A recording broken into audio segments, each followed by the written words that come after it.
हमारे मुरैना का gun culture कैसे आया मालूम है? 1930 के लगभग यहाँ क्रांतिकारियों के द्वारा है ना एक बड़ी डकैती को अंजाम दिया गया। प्रथम विश्व युद्ध के बाद में ना द्वितीय विश्व युद्ध जब शुरू हुआ तो हमारे क्षेत्र के जो क्रांतिकारी थे उनको पता चला कि अंग्रेज़ों के पास अच्छी गन आई है जिसे 303 कहते हैं, 304 कहते हैं। ये स्नाइपर राइफ़ल है, बोल्ट एक्शन है और 11 राउंड कैपेसिटी है इसकी टोटल। क्रांतिकारियों के पास ऐसे हथियार थे नहीं लड़ने के लिए, तो उन्होंने प्लानिंग बनाई कि क्यों ना इस काफ़िले को लूट लिया जाए।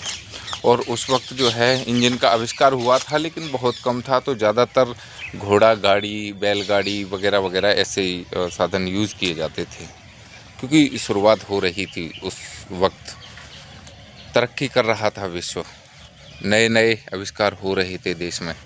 तो क्रांतिकारियों ने नहर के पास, जहाँ वर्तमान अभी नहर है, उस समय नहर नहीं थी, जंगल था, यहाँ बीहड़ था, चंबल का बियाबान घना, जिसमें बहुत सारे क्रांतिकारियों ने जो है भाग लिया। और ज़्यादातर जो है ना गुजर थे।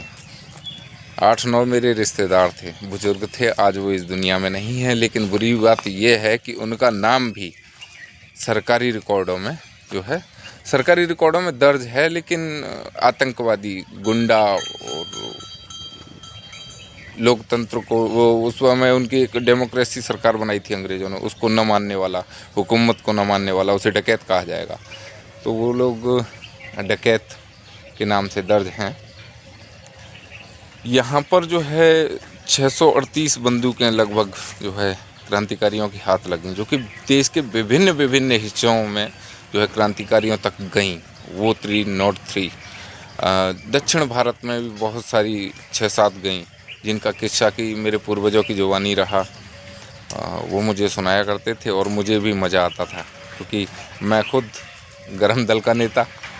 तो मुझे जो है गांधी जी के आंदोलन से कहीं ज़्यादा भगत सिंह, चंद्रशेखर, राजगुरु जैसे क्रांतिकारियों ने प्रेरित किया। चंबल की अनकही कहानियाँ जो हैं लंबी हैं लेकिन अच्छी हैं, आप सुने, जुनून है यहाँ की कहानियों में। यहाँ असल में डकैत नहीं, डकैत तो हमें विदेशियों ने कहा, यहाँ बागी पैदा होते हैं, बगावत करते हैं सिस्टम और गलत के खिलाफ। और ये जो मेरे पीछे स्ट्रक्चर देख रहे हैं, ये उस वक्त अंग्रेज़ों ने यहाँ खड़ा किया था। यहाँ होमगार्ड रहते थे, आज ये वीरान पड़ा हुआ है, खंडर पड़ा हुआ है। ये प्रॉपर्टी की भूमि है, ज़िला मुरैना में है। तो ये होमगार्ड क्षेत्र आप देख रहे होंगे।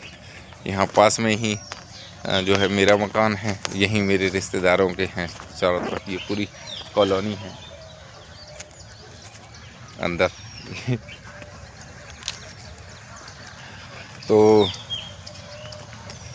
1857 के बाद में जो हुआ उसे असल में दर्शाया तो गया, लेकिन उसे अंग्रेज़ों ने अपने शब्दों में दर्शाया। तो अनकही कहानियाँ हैं जिन्हें मैं आपको सुनाता रहता हूँ, एविडेंस ढूंढ कर लाता रहता हूँ। और हाँ, असल में कुछ लोग ऐसे भी हैं जिन्हें एविडेंस चाहिए। अब ये इतने नालायक लोग हैं कि बाप से पूछते हैं कि बता मैं तेरा ही हूँ क्या। तो समझा। बाकी जय श्री देव।